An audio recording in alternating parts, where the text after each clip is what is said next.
Hey, there we go. I always fuck up that mic because I can't remember to turn it on between the starting screens. How you doing, Ben? That's the first thing you taught me streaming. That's the First first thing you thing I said taught was, you, and I'm doing too much, evidently. I'm already fucking it yeah. up. I want to say I do that every time. Almost Really? every time, without fail. Like, I think I've done it once that I haven't bloody mucked it up. Hey, Natalie, how you doing? How you doing? Hey, Natalie. Hey, so today, unfortunately, Sean couldn't join us, but I do have a sweet, lovely Benji today. Good morning. Welcome to Good Morning RPG, Benji. Hey. This is the breakfast show that we're trying to do. I'm sure you've heard I all have about no it through my breakfast. fucking talking about it when we hang out. There is no breakfast amongst me at all. I have a cup You got a cup of of Joe, black don't you? liquid. You got. I see some breakfast. I see some grapes in the background there. If you're calling that This is breakfast. my breakfast over here. There. I can't even do it myself. If I was trying to like get to my skull, like down here. Oh, look, a skull. Put your hand. Try do what I'm doing there with your hand, Yeah, Matt. yeah, Yeah, and yeah. then look to your left. Ani-chan. Oh shit, got me. Hey, Yeah, good. it's Monday, and brains don't work on Mondays, right? They don't. It's Not at fucking. all. They're not. I'm not feeling. It was 5 degrees this morning, dude. When It's so when fucking Matt cold. So previously in the week, Matt goes, "Hey, I gonna need some help on the morning show. Would you be down for?" I'm like, "Yeah, of course. I gotta meet my split the party quota of things I should be in." Yeah. And he's like, "Yeah, cool. It's gonna be around 9. Sick." And then as a day, I'm gonna be honest with you. Last night, I Yeah, was yeah. just like, "Oh, I got nothing to do. I'm gonna play Mass Effect all night. I'm gonna romance And Garrus." then I And then all messaged of a you and ruined sudden, it, you didn't I? message me like, "Hey man, can you get up at 8:30 tomorrow?" I'm like, "Yeah, sure. What for? What am I doing?" I'm happy I followed up then, right? Yeah. Far out. No, yeah, it's not. That's why I was like gonna follow up. I usually do that with like everyone who's coming on, like with painting when I paint with Leia. I'm always same with my paid games as well. I'll just like the day before I'll be like, hey, we're still on, yeah, and then refresh the memory just in case I've even forgotten as well. No, fair enough. Yeah. Well, we're playing D&D tonight, apparently. Oh, we are. See, Yeah. thank you for reminding me. Yeah. Yeah, we're playing Curse of Strahd tonight. Woo. Yeah. No, so this, Ben, just to give you a tour, This this is, Ben. yeah. This, comma, Ben, is the lovely, you can see the overlay, you can see us talking in it. This is the tour, so you got my window, then you Yeah. got your window, and then we got Yeah. some logos, and that's kind of We're it. yin and yang. You're We, a dark, moody young man. ooh, There's a I skull on am. your thing, and And then you're the mine's you're the bright. bright sunshine that comes into my life. There you go. Yeah. That's wholesome. I couldn't get the captions working today either, so that's why the bottom half of the screen is just a white box and nothing else. Phenomenal. I'm sure I could put something there.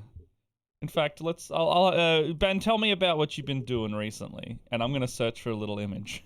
Well, if anybody knows, Melbourne has gone into lockdown, so Oh yeah, I'm yeah, yeah. and so we've got 7 days. It'll end. It's meant to end this Thursday, 11:59 p.m. A.m. p.m. and then and then we go to work on the Friday. Well, I So what I've heard. been doing. Yeah, go on. So the only thing I've been doing is I have been helping George cut together his episodes for Split the Party for the Mm. rest of season 4. So far, I'm now finished with what I'm cutting for next week's episode. Next week's Sweet. episode, the week after next. Yeah, because we're doing the 2 weeks at the moment, we should have like I think a Scaredy Mat's coming out on this Wednesday, like episode 2 of Yeah, Resident Ben's Evil. Ben's working really hard. Whenever I'm not on the computer, like he's on here just editing furiously. Yeah, you guys share a computer for editing and stuff, right? Like that's Ben's computer, and then you guys kind of work on it together. Yeah, but he's gracious enough to let me play games on it too, and It's because Ben's a he's lovely he's a great person. guy. He's actually a really good human being. Yeah. Um. Yeah. So we got Scaredy Mat. And we got other stuff coming out. This is just turning into an ad for the channel. I This is started streaming You did? No, How was it by the yesterday? way. Tell me about it. Tell me about it. So it was a lot of fun. The game has actually just Solasta Yeah. has just fully released now, so it's not early access anymore. So it's a bit. It looks a little bit different. Did they like optimize it or anything? Like what actually changed? Like a couple of UI things and certain they added more faces and beards and stuff, different hairs. Oh. There's meant to be a sorcerer class coming out, but they're not releasing that soon. Apparently, they have plans to do DLC. Oh yeah. And more races, I think, will come out as well as more classes. What I Interesting. was reading up on yesterday, because when this 12 gigabyte patch dropped, I was like, oh, what's this 12 gigabyte patch? I was reading up on like what it is, and they're like, oh, it's the release of the game. I'm like, oh, that's such a really funny happenstance because I got the game like a couple of weeks ago to stream. Mm. And oh, this little green box on Twitch is I got a bonus. Is that like the little bits chat thing? Yeah, it is. And oh, I got a little bonus. yeah, a little bonus. Got a little And then, bonus there. They have plans. So it's like it's a Kickstarter game. Yeah. And when they first were getting the rights to do it, Wizards of the Coast gave them not like 5e stuff, but like 2.5, or they gave them legal rights to use stuff out of a certain like book, like rule set book. So that's why they don't have everything. That's why things sound a little bit different. Like I don't know what the like spell sparkle is, but it's pretty cool. Yeah. Do you know sparkle? You make your enemy illuminate for an X amount of time. Don't know.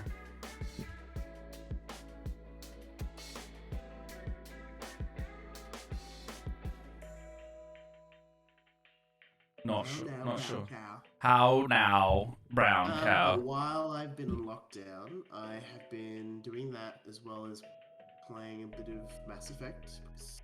The Legendary Edition was just released about, a week before the lockdown. Oh wow. Yeah. EA and BioWare know what's up. They sent the Indian girlfriend to Australia. Oh boy.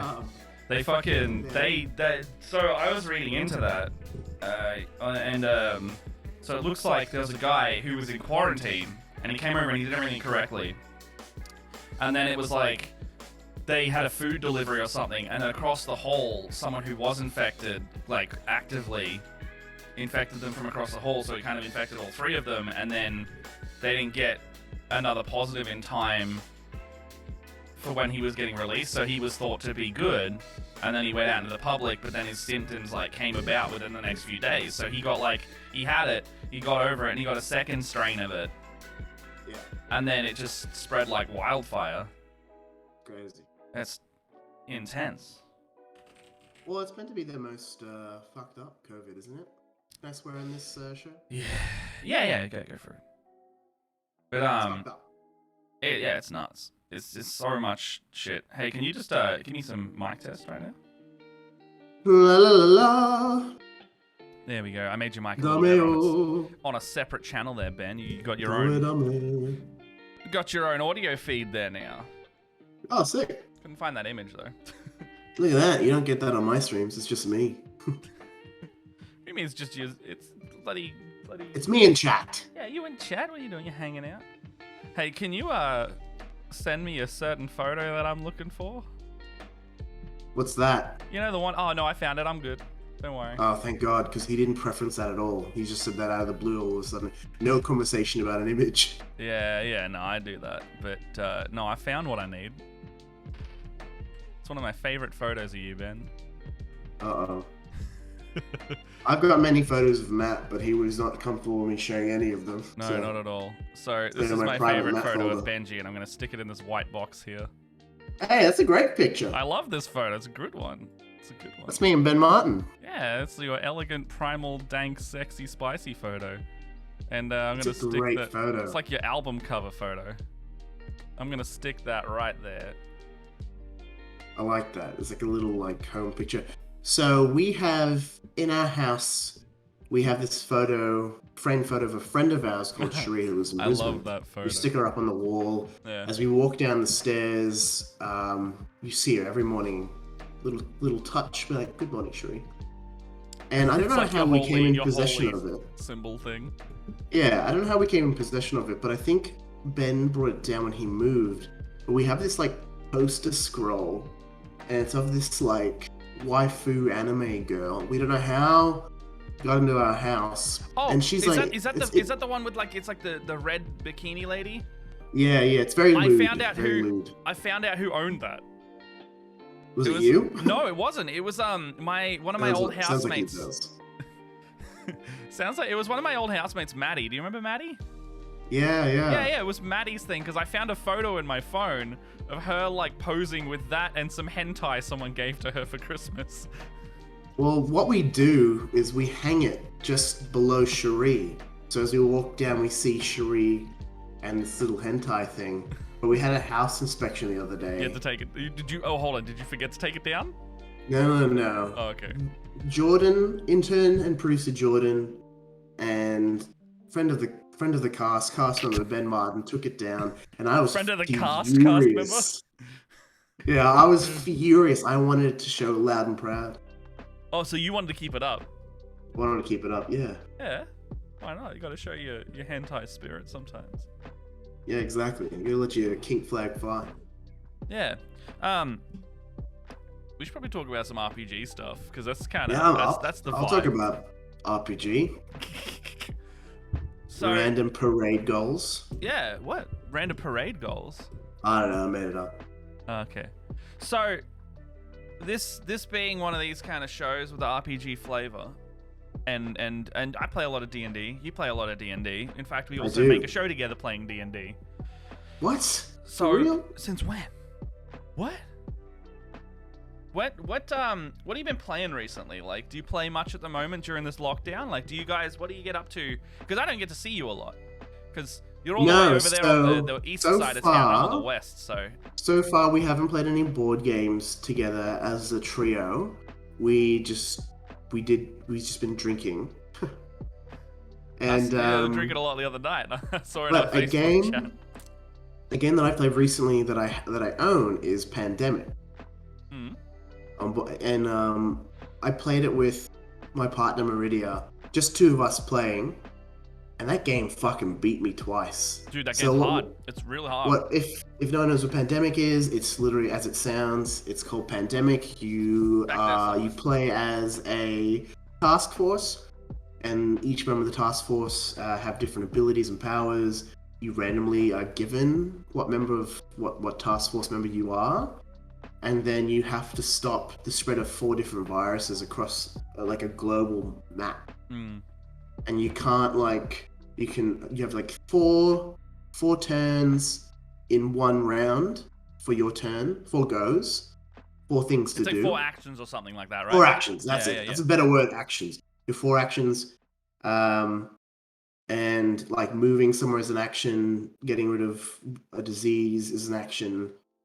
And so you get these cute little gummies, like gummy squares. We love little board game gummy squares, and they act as a disease, and it's 4 different colors.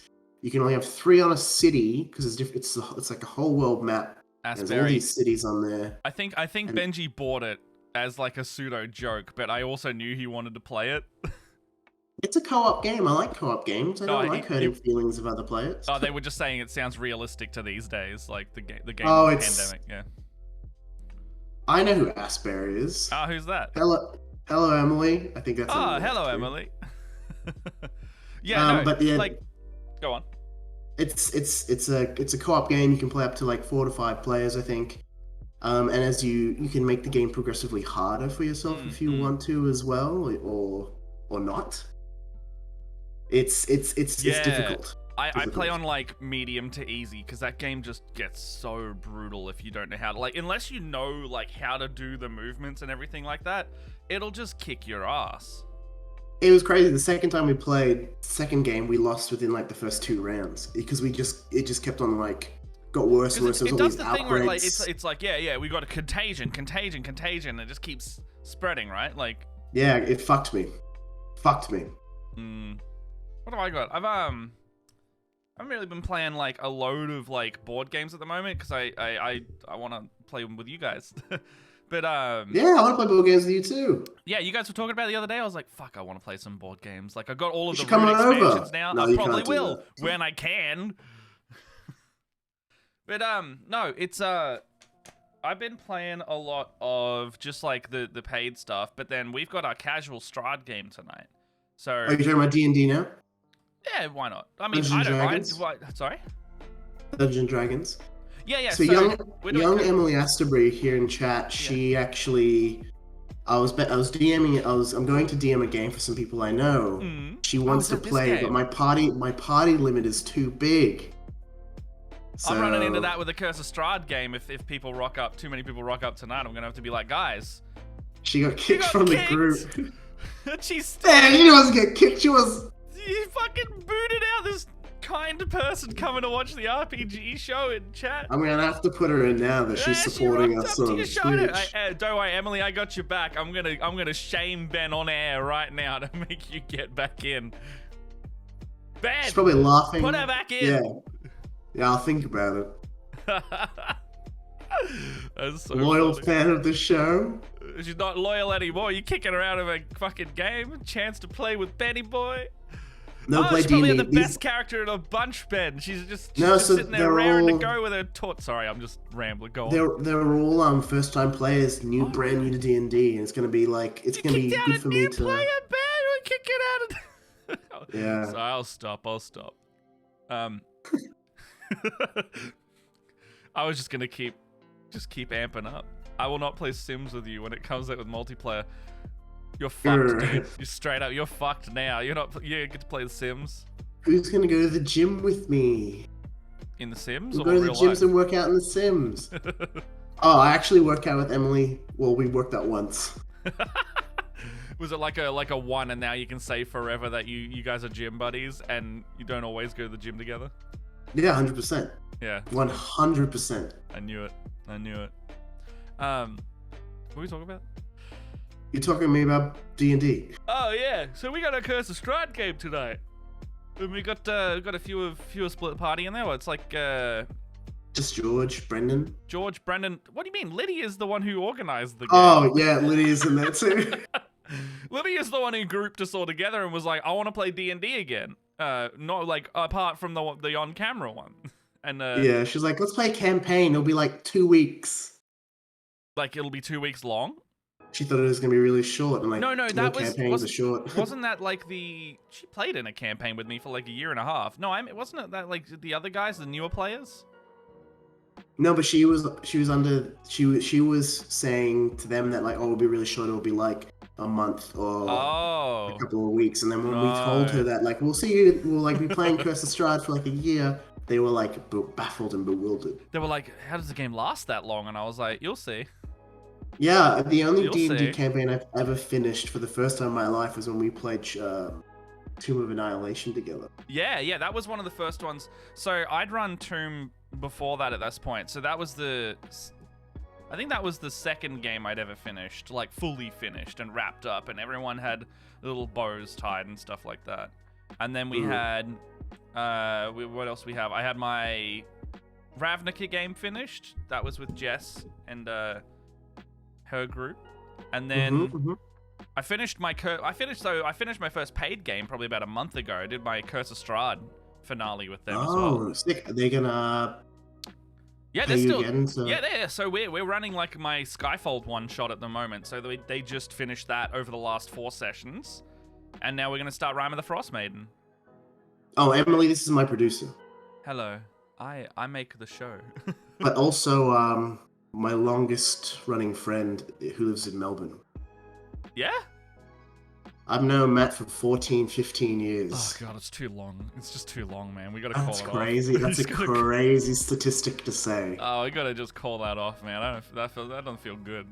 No, it does. It's coming on 20 years soon. We were friends. I don't want to know that. That's the part I don't want to see. No, I'm kidding. I'm kidding. Fucking hell. 20 years of knowing look at that face. Knowing that face, that same face. Yeah, Matt and I actually weren't too keen on each other when we met in high school. No, I thought you were a dick, and I'm pretty sure you I thought Matt was a dickhead as well. Too, yeah, his little fucker who rode around his BMX bike with his tongue out all the time. Yeah. Well, I used to have like a flat cap and everything too. I was a proper. Yeah. I was a dickhead, looking like Now a look at us. straight up dickhead. Yeah, now I'm just clad in jumpers because it's 5 degrees and I've moved down 2 states, 3 states. Also, but it's really good that one of your pay games are finished. Yeah, no, it's cool. I was actually more happy that they wanted to keep playing more than anything. That's a test to you as a good DM. Yeah, well, yeah. Yeah, you've never always been a good DM, but it's more, give me more. Oh yeah, shower me in that compliment, Bukake. No, it's Curse of Strahd. I'm really looking forward to because that was such a fun game last time, right? The setting up your game too was great. Like we did our session 0, and then we kind of did an extra little bit where we played that first bit and got you into Barovia, and then we're up to session 3 now. So last one was 2. So you guys went into the village of Barovia, kind of messed around in there. You went grave robbing for a little bit. Lydia went grave robbing. Yeah, Lydia went grave robbing because she was really obsessed with the finding of the clues. Yeah. I didn't want to just tell her it wasn't there. I wanted her to kind of figure it out. But she was really adamant on that one. I love the way she plays. She gets like really invested and hyper focused on like very quickly, very straight away. 1 or 2 very particular aspects of the game, and then she'll just go for it. Yeah. And then when it's not there, she's like, "What do you mean it's not there?" It's not there? And I'm like, it's not there. It's like she's like, "But you said about this," and I'm like, there's many graveyards in Barovia. Lydia's like a wild cannon, man. She'll get the party killed. Probably. Oh well. Like first session, she nearly wiped the whole party. What do you mean? Was it her that went into the mist? Yeah. I thought that was Bobby Fat.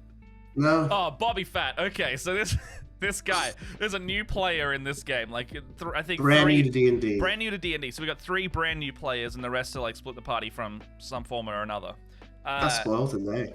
And so one of the characters, he's just like, I'm just gonna call myself Bobby Fat, and he just goes around and he's because he doesn't really have the hang of role playing yet, but it translates so funny in game. Yeah, like there'll be like this woman crying in a building. It was like Mad Maggie or whatever her name is, and he goes up and he's like, "Why are you crying?"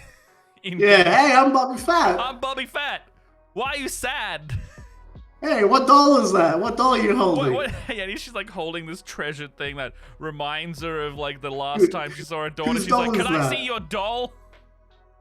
Yeah, it's fucking funny. It's so funny. And he's just trying to get the hang of his character because he's like, "What can I do?" And I want to ask her why she's like that. And I'm like, "Okay, what do you say?" And he's like, "Why are you like that?" Yeah. But then he would just walk around going like, "I'm Bobby Fat." But that's D&D, Emily. Oh, it's so funny. And chat.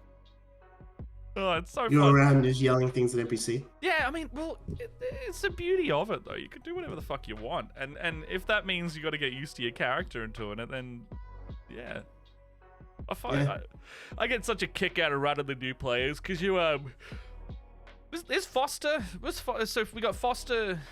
We don't have to say the names. One of our other players, he does like a really good Christopher Walken. Oh, it's honestly one of the best impersonations. Like very good. But he hasn't played before either, right? No, never, but he's really good at it. He's really good, but he's very clearly played a lot of video games. Oh, 100%. Yeah.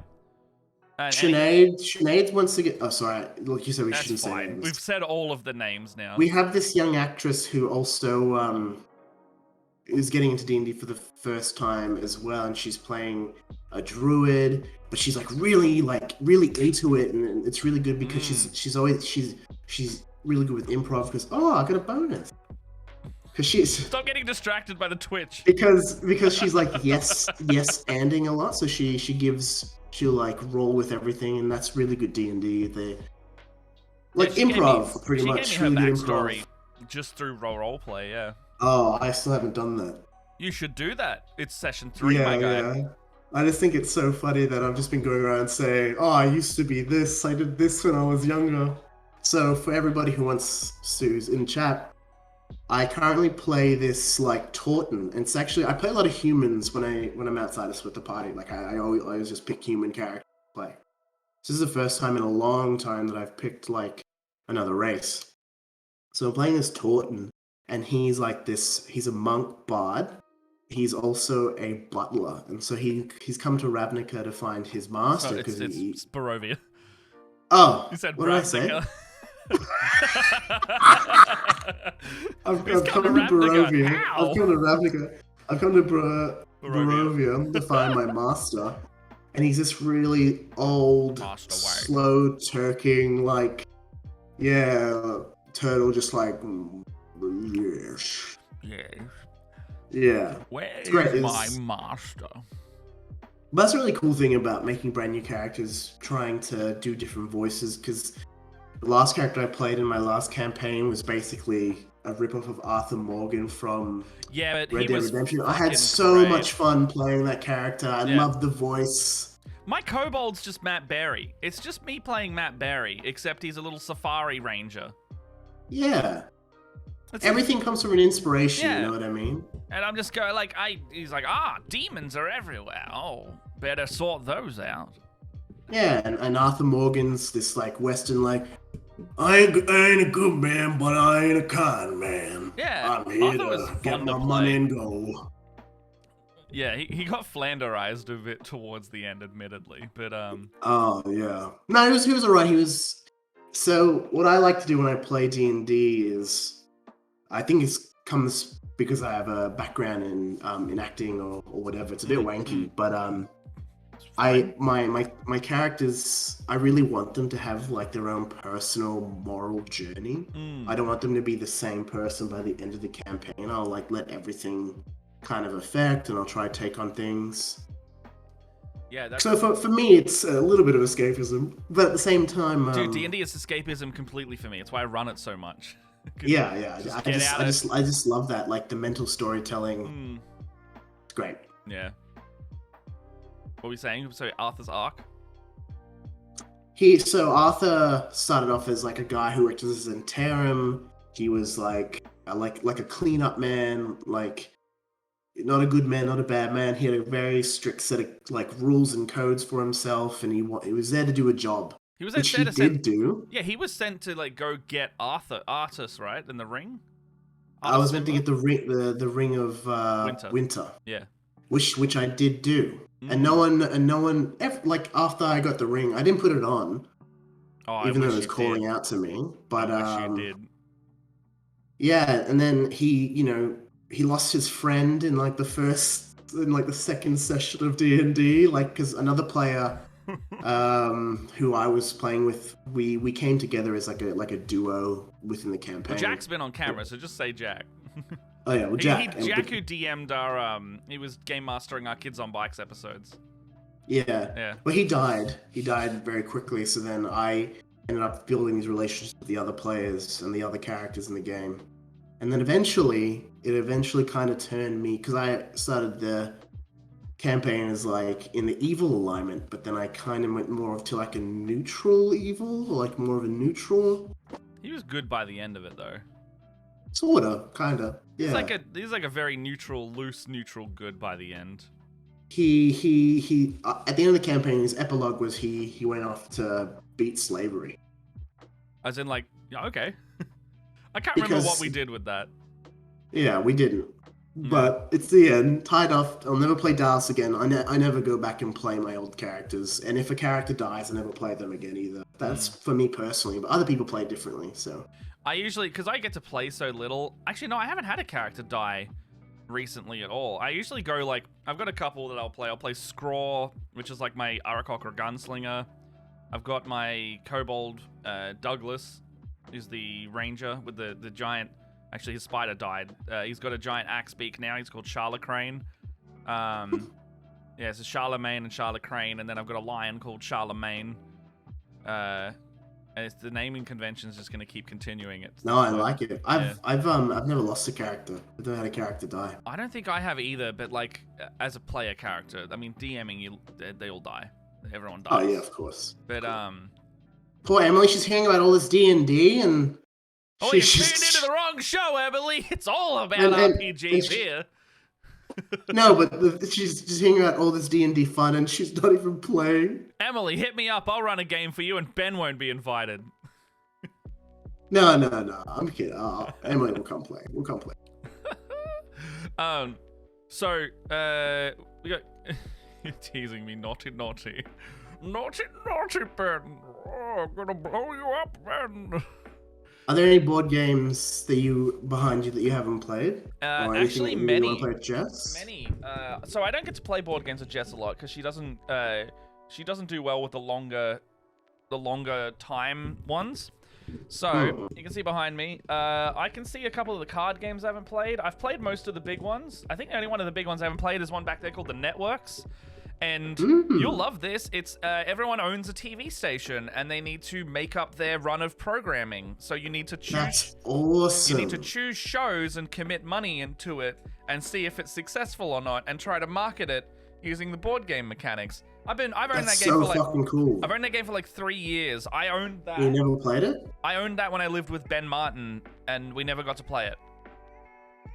Jeez, well, we should play it. We should absolutely play it. I think it's like 2 to 6 players, so I'm very keen on that. I've also got The Mind. I bought that because it was on sale and it was incredibly well reviewed. That the wine bottle could be a purposeful thing. Oh, that's Aram. Hey, Aram. How you doing? Hey, Aram. Yeah. So Ben may have set that up very explicitly. Maybe I'm gonna drink it after this. Well, it's 5 o'clock somewhere. Yeah, and that's 8 hours from now. So what else we got? I got The Mind when it was on sale. I got Ravnica Inquisition recently, which is basically like it's like werewolf set in the Magic the Gathering universe. So that's fucking cool. You have a trader. I haven't played this one yet. It's apparently it's not as robust as werewolf, but yeah, you have like planeswalkers you play as. You got to find out who's aligned with Nicol Bolas, and that's kind of it. You come together as guilds and stuff. But yeah, fuck, what else have I got? I got loads of stuff. And I got Saboteur. So, funnily enough, Saboteur, Ben, was that game that I brought to our Christmas video of 2019. And I brought the game as the mystery gift that someone could win, and then I ended up winning my own present because of the swapping that we did. Or a split the party Christmas. Yeah. So not the one that we just had, not the blue one where I was Jimmy. The one before that, where we were all doing. Where you poisoned me. Yeah, the one where I poisoned you. Fun fact: Emily in chat also poisoned me. Oh, did she? 2 months ago, poison actually. Buddies. Yeah, well, so what happened was... So he's not immune to poison damage anymore. So to let everyone know in chat, it's really weird. I've had this, I'm allergic to oranges, but the citrus component within an orange, I can eat a mandarin, it's weird, don't know. I was epileptic, I was anaphylactic when I was a kid, but now I just get really, really sick. So the other night I was at a birthday. Oh, this was the Emily, other day this happened? Yeah, it's like a month ago. Yeah. Young Asprey in chat was there. And she was like, do you want a drink? I was like, I'd love a drink. Can you get me like a pineapple vodka? Really easy to drink.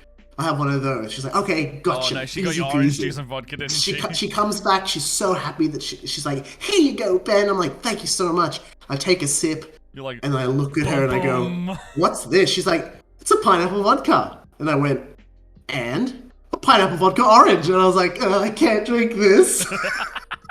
So did you like break out? Like what happened?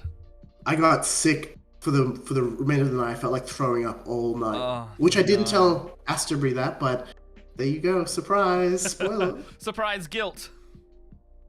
Yeah, well, Matt also poisoned me a couple of years ago. I did. He gave me some of this chili sauce that had like an orange extract in it, and I threw up violently. So yeah, it was like a hot sauce from Hot Ones it was like the Dragon in the Clouds one, if you know it. And yeah, it's got yuzu extract or yuzu juice in it, and apparently Ben can't have that, so... Yeah. We didn't know. She said you were fine, Ben. Yeah, well... shit. It's all coming out now. It's all coming out now. But yeah, so that game, to get back on track, Saboteur, it's still in its shrink wrap. I haven't played it. Matt told me that was on purpose? No, it wasn't. You invite me onto your show. It's fucking... I had to get up at 8:30 in the morning. I don't know what you're talking about, man. Wait. 20 years of friendship. It's not even 20 years. It's not Like- even 15 years. Get to like the 15. that. Get to the 15 before you do the 20-year Like anniversary. that. Like Oh. that. All right, look, you got me. You got me. I definitely planned it. I planned it so good. I planned to poison you and tell you about it on a breakfast show 2 years later. My whole game plan has come to fruition now. It's real life saboteur. Oh? Leading back into that game. Go on, continue. That was it. That's all I got. So the shrink wrap is the far as I got. We needed to play it. We Oh. didn't play it. What do you... Oh! Be sure to tell him right after he has to wake up in the morning, he said. I did, so I needed to make sure that I could steal as much of your shit as possible before you woke up. So the yuzu juice was actually the best way to go about it. And funnily enough, that wine bottle back there has a bit of yuzu in it. So I can see it's about half drunk. So you'll be feeling that in about, I don't know, 3 days That's time. still one of 3 bottles. Oh, okay. That's the last Sorry. one remaining. Well, one's got Zeke's spinal fluid in it. One's got yuzu in it, and the other one's just a regular ass bottle of wine. No, I've drunk the other 2, so this is going to be the dangerous one. So when the Titan scream comes, you're just gonna turn into a Titan now, huh? Yeah, pretty much. Shit. It's not too bad. Thank you for showing me your board games. It's many and vast. Yes. One unexpected runaway hit was Muffin Time, like Tom Scar's game. Dude. What is Muffin Time? I have no idea what it is. So it's like reverse Uno. You need to get to 10 cards, no more, no less. You have to have exactly 10 cards when your turn starts to win, and then you yell Muffin Time, similar to Uno. However, all the cards are kind of weird and do strange things. Like, one will be like, if you can convince someone to say the word hello to you, they will lose all their cards, or like they'll lose half their cards, or you take half their cards, or you'll put a card down being like, if you identify as female, you gain 4 cards or something like that. It's like just all these very obscure kind of like. Do you know the game Flux at all? No, not at all. Okay, Flux has similar rules. They're kind of weird, strange cards that exist and do things and interact outside of the bounds of the card game, and it'll probably be different and fresh every time you play it with a different group. So we noticed when we played it 3 or 4 times with like George, Ben, Lydia, and I, it was a bit samey by the end of it because we were like learning each other's tricks. Yeah. So that game. Everyone will be writing these down for some board games ideas. If you kind of stumble on a board game, I'm sure Matt can offer you some. Also, chat, if you have any board game recommendations, please type it in chat so we can I got a source it browser out. up. I'll look up whatever. I got more 10 bonus points. Got 10 more bonus points, Ben. Soon you can shout out the exact channel you're on. Well, I've got 700 points. Hey, just as a heads up, chat, we actually hit affiliate like last week or the week before. So if you have a lovely thing called an Amazon Prime subscription, that means you've got 1 free subscription a month to put to whoever you want. And now I'm not saying you should put it towards us, but you should definitely consider putting it towards us because it helps us out. Because we'd love to make sure that this channel can grow and do more things and earn some money and buy some more gear and get Benji a background. So today's funds will explicitly go towards trying to get Benji more wine. Benji, yeah. No, well, we'll try and get you. We'll try and get you some backgroundy, streamy stuff, and then we'll see what you can do with that. But yeah, if you want to subscribe, hit that subscribe button. I think if you actually are a new Amazon or Prime or whatever person, you get like 20% off your first one. So that's cool. And if you are an Amazon Prime user, you get 1 free one a month. So consider subscribing. Ooh. Yeah. Ooh. I don't think we have any subs yet because we only just hit affiliate. But, there's always room for more. Anyway. But Aram, House on the Haunted Hill, love that game. I've got that. So I've got both versions of that. Oh, yeah. thanks, Aram. Yeah. I love you, buddy. I don't know what bits do. Can somebody please tell me what bits do? I'm so new at like most of this. But yeah, you know what bits does? I don't either. I don't know what bits do. I think they're similar to the subscribe, but it's like different in the fact that you're cheering with it or something like that. But thank you so much. Do you have you played the expansion, Aram? I haven't. So is that Widow's Walk? I think so. I think there's like an outside Yeah, there's like a Is rooftop and a garden or something yeah, like that, yeah, right? yeah, Yeah. yeah. Which adds more to the It's house, like an which is extra. It's like an amazing. extra floor or something like that, like the attic or something. So, Yeah, um, it makes the game a bit longer. Not that the game isn't too the long game's anyway, pretty good but length already. So the versions I have, I've got like the base Betrayal on House on the Hill, but I've also got the D&D variant, Betrayal at Baldur's Gate. I And heard about this quite recently. I heard like your characters actually have special abilities. yeah, And it's like easier for you to win. the game's a little simpler in the fact that you don't really have flaws as much. So, what you're trying to do is you've got like the upper like the city level of Baldur's Gate, and then you have the catacombs or the sewers. And there's no third floor. So in Betrayal, there's 3 floors. There's upper, mid, and ground floor, and then this one only has 2. But you have to match attic, mid, and doorways basement? in. Sorry. Attic, mid, and basement. Something like that, yeah. And then there is, in the Betrayal version, they've got like colored doorways you have to match. So instead of 3 floors, they'll have like blue, yellow, and red doorway entrances, and you have to match those up to be able to progress rather than putting it on a specific floor. So I think that may make it easier, but I'm not specifically sure. But I enjoy both. Like in the Baldur's Gate version, you get to have like a like the characters are like named, but they all have a class, and the class has like these bonus abilities. Like Monk will have Flurry of Blows, Bard will have Bardic Inspiration, stuff. Oh, like so that. these are D&D characters too. It's literally a D&D game. It's a no, D&D but are they board. characters picked from Wizards of the Coast? Or are they just like, it's a class? I'm not fully sure on that. I haven't played it in a while. But the classes are 100% from D&D. Yeah. Yeah. Really good D&D games. You've got Dungeon Mayhem. Dungeon Mayhem. Love Dungeon Mayhem. If no one's played Dungeon Mayhem, it's a PvP card game. It's like a free-for-all. Yeah, it's a free-for-all PvP card game where you pick like the base game has 4 classes. There's Paladin, Barbarian, Paladin, Barbarian, Rogue, Wizard. There you go. Yeah. And they all do different types of things, and you have health, and you just have to fuck on each other. You just gotta it's literally just like you have 10 health. You gotta kill the other people before they kill you.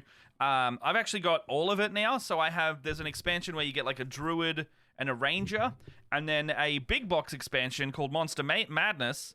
Oh, I don't know about that one. So I like that beholder on it though. So this is the beholder. Sexy beholder. This is Delilah Deathray. She's a fabulous beholder, and all of her kit revolves around charming people and then murdering them with her death ray.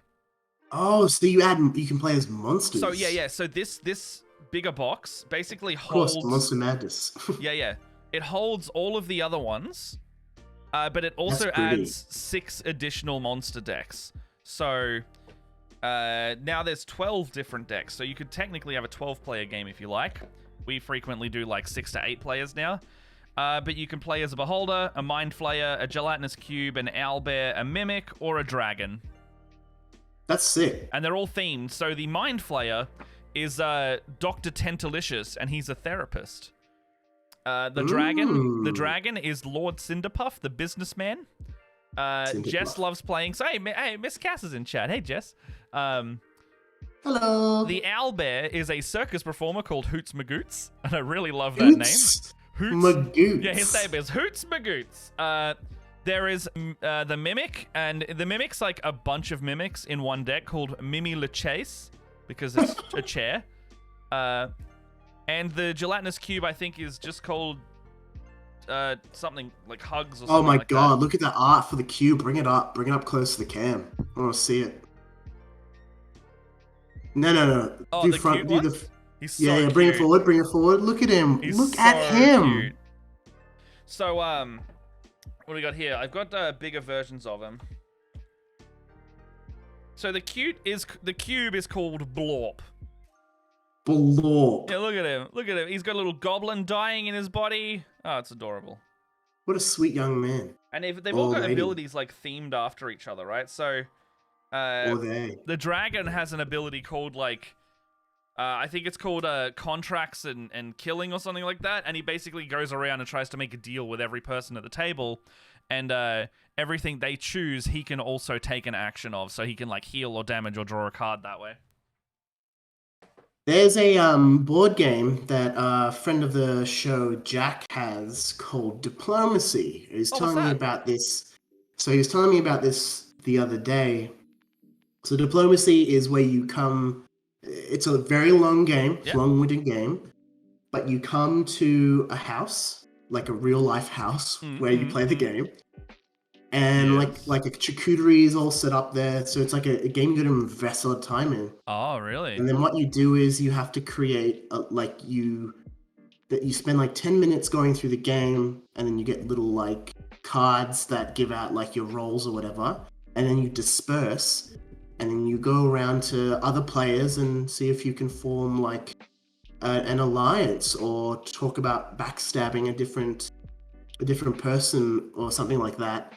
But no one knows what you're talking about because you have to like whisper it. But people can see that you're talking to another player, but you don't know what it is. And you come back and sit down and then discuss like what you might have seen or what it is. And the aim of the game is to be the last standing like country. Okay. Yeah. I think that's loosely what he based on, but I've never really played like interactive games like that. Because I know your partner Jess is doing like this tea-party murder mystery thing. Yeah, trying to at some point. So Trying to yeah, at we some point. want to set up like a murder mystery night and either film it or just generally do one. Sounds fun. Yeah, I've just always wanted to get behind some live interactive gaming. I love the interactive stuff. I love the idea of doing like the Jaspers games were a really good test to see if we could do it. Like having donation goals during the game. So like, for example, if we did them on our channel, doing them going like, okay, would people be interested in giving George much disadvantage? Because that sounded like a very fun thing to do. In fact, I did that during George's Jaspers games. This is an admission of guilt. I fucked with your game, George, quite a lot. While you were playing, every time he always would like deserving. Oh deserving yeah, absolutely. And that's the best part. George would like I was talking to him about it, and he was like trying to amp up, like being like, all right, fuck me up. And I would love to do that on like our stream. So we're talking with another channel that we're going to work with to try and get like an ongoing stream going for a little bit, either on their channel or here. Like we'll see how it goes. That'd be awesome. Yeah. Miss Cass, improv games or games that allow improv like Werewolf are so much fun. Like developing a character in Werewolf for them to die unceremoniously is so enjoyable. I thoroughly agree. I think it's really good if you got a really good storyteller who plays that DM role. Yeah. As well. Yeah. But yeah, 100% agree with that. Yeah, so we were playing a lot with Jack as the game master in that one. He knows how to run Werewolf really well. Yeah, he's a great storyteller, very charismatic guy. So yeah, no, it really like Werewolf will shine so much when you have a DM that can just like really weave just this random tale. I don't know why, but when I play Werewolf, and if I'm a player, I get like flashbacks to like primary school. So I don't know what that would be equivalent to the States. Elementary school, and it's like I don't know if they had the game in America or the UK or whoever's joining us. Have you ever played Heads Down, Thumbs Up? Dude, I was gonna say the same thing. I was gonna say Heads Down, Thumbs Up. You gotta try and guess who the person is. But I'll never get picked. No one would grab my thumb. Down, thumbs up. Everyone's like, whoever got picked, stand up, and I'm never standing up. Never stand up. Nobody learned. And like, you would get all in your head because like, is it a popularity thing? I don't know. Is it me? Like, well, Am I stinky? Are my hands and thumbs smelly? Matt, can you describe Heads Down, Thumbs Up to people? I can't remember. So like, is that the one where you just like you got to just do this and you got to do heads down, thumbs up, and then like some secret person will get out of their chair. Will it? Yep, Someone you're will right. get out of their chair and they'll like sneak around the classroom, and then they'll have to like put people's thumbs down. And if you have to put their thumbs down, you're out of the game. Or you got to stand up the front while. And you have to guess correctly. Yeah. So if you get your thumbs put down, you get to get up and guess who the thumb person was, like putting the thumbs down. And then if you guess correctly, you win. Oh, that person's out. Oh yeah, and then a new person gets chosen, and yeah, so because you always wanted to get chosen, right? Because that's So you can like pick the people to eliminate, and then by doing that, when they guess the wrong person, they're out, and then so it's a game of survival in elementary school classrooms. Yeah, dude. When you like, I was thinking that when you were going to say it, I was like, it feels like heads down, thumbs up, and then you were like, oh, yeah, like because the werewolves say werewolves choose who you wanna kill, and they try. True. Crazy, and it's just like then you have to, the person who survives, the doctor needs to like find someone to save, or the sheriff or something. Yeah, they got to like protect them for a night or something like that. Well, no, the sheriff can ask if someone's good or bad, and the doctor can save someone. Yes. But I think that'll only come in. Depending on like the player count, right? Because you won't get a doctor and a sheriff every time, if I'm not mistaken. 100%. Yeah. That's a great game. What a wicked flashback. Yeah.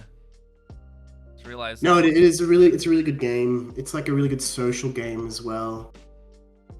Like really easy games to play straight away are like, I think are really good at like icebreaker games. But like if you do board game wise icebreaker games, that's a really good one. Uno is also really good.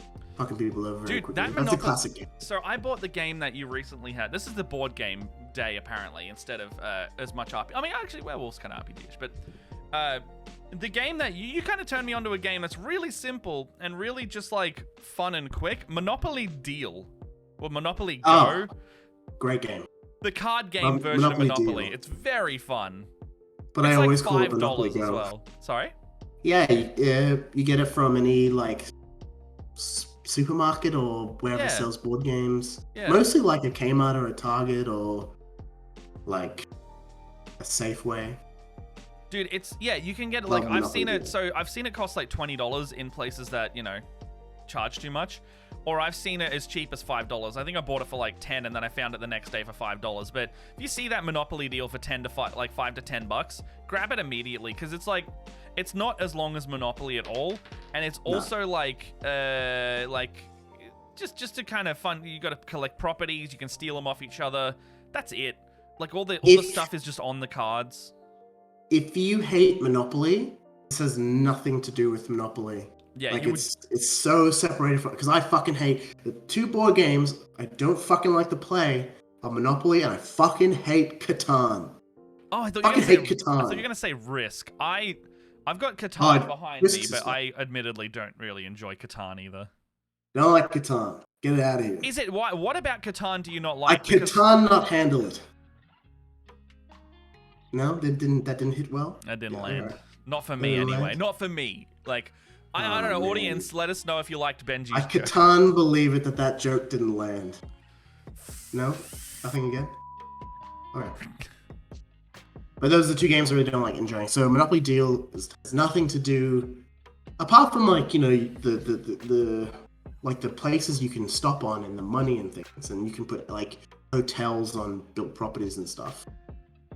It does suck. So it sounded a bit like Monopoly, but I promise you it's nothing like that. I was like, yeah, this is a pretty similar game. Point. Sorry? I just got 50 more bonus. Okay, Ben, what are those bonus points? My bonus points? Bonus points do, Ben? Like, so when I click on it... Yeah, so because everyone else in the chat that's not Split the Party will see it, so I think you're on your own account. What does it say? So give the chat who doesn't usually see what those little bonus points are a little flavor on it.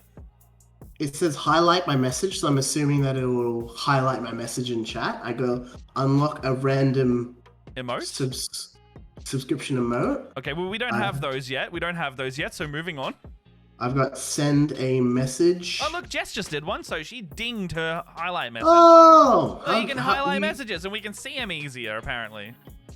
Choose an emote to unlock. What's the other Ding. one? Modify a single emote. Can modify an emote? Apparently so. I will spend These must be all the default $100 of my ding points to go. You're gonna spend 100 dingery doos? Yep. All right. What are we talking about? Oh, ding. Hey, you want to play some Gambit? Fuck it. What's a drifter? Drifters from Destiny. So Destiny being the game that I can't stop playing forever and ever. I literally did 2 raids with Jess yesterday. Because we could. We had a day off. We were like, you want to raid? And we spent from like 1 until 6 last night raiding. That's hardcore. 1 until 6? Like, well, PM. For some reason in my mind, I thought that was 1 a.m. to 6 a.m. Yeah, I know. I wouldn't be on this stream, frankly, if we did that. No, yeah. Last night, got a message 10:30, be here 8:30. I was like, oh, fuck. Here I am. There were some good RPGs. If we're going to move away from board games, what I've been streaming, Solasta is a heavy RPG top-down base game.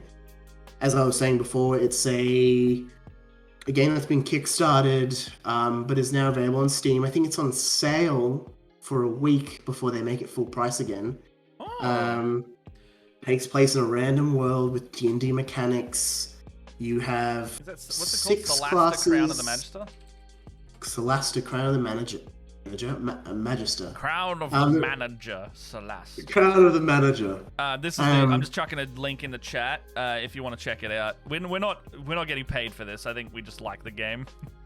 Yeah, it looks really good for a game that's done by. It's it's like 20% off or like 26% off if you buy like the full everything edition. Yeah. Oh, sweet.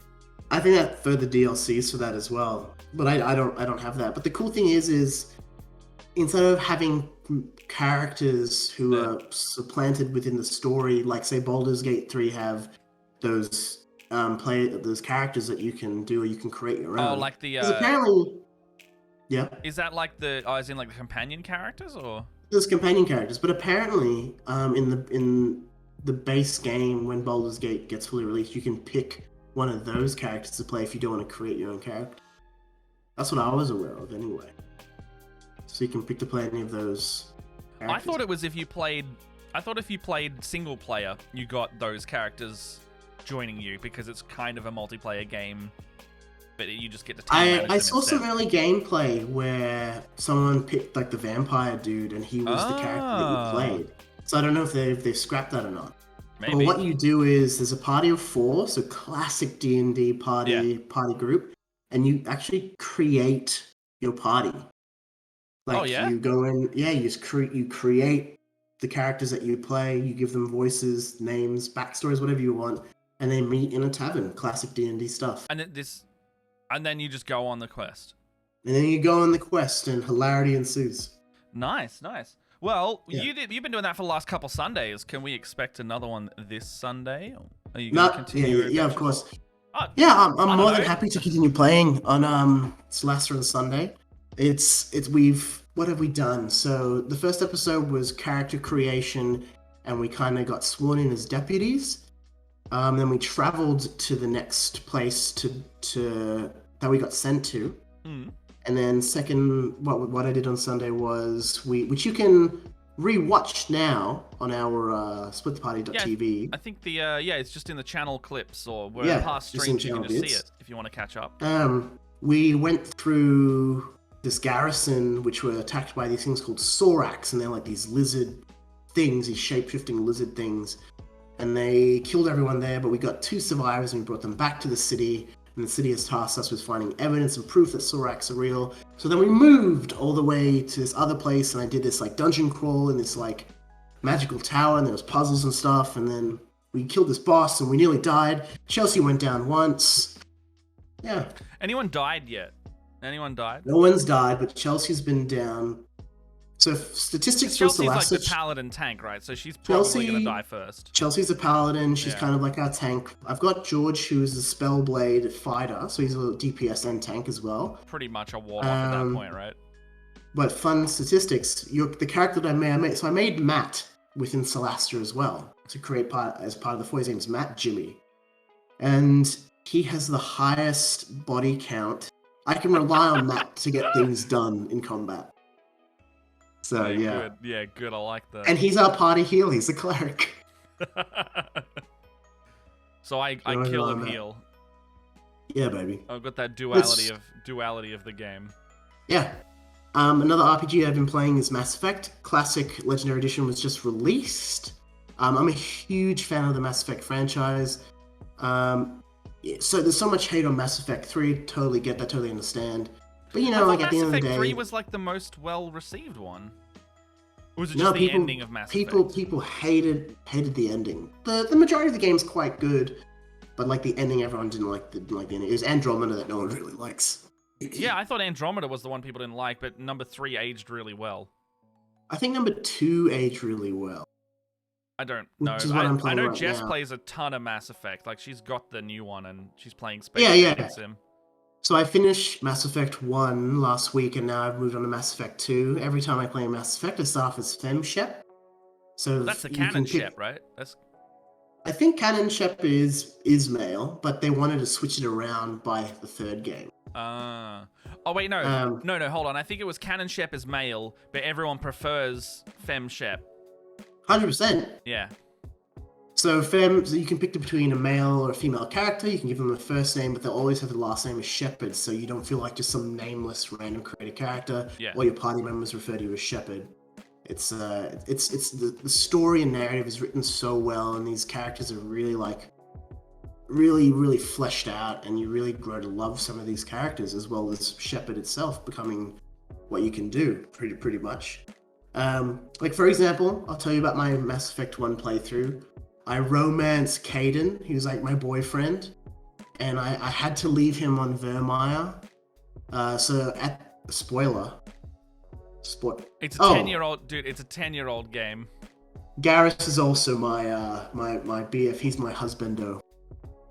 Miscast. You did not have to leave him on. It sounds like the like Vermeer. It sounds like Vormir, like the Infinity War planet. Yeah.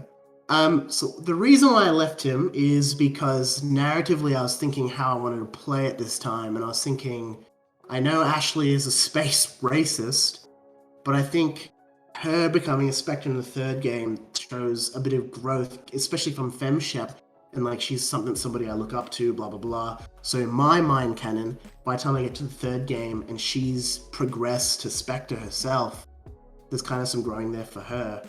And I think it's really cool in my mind that I left Caden, who I love, to die, but then I find love in Garrus in the second game.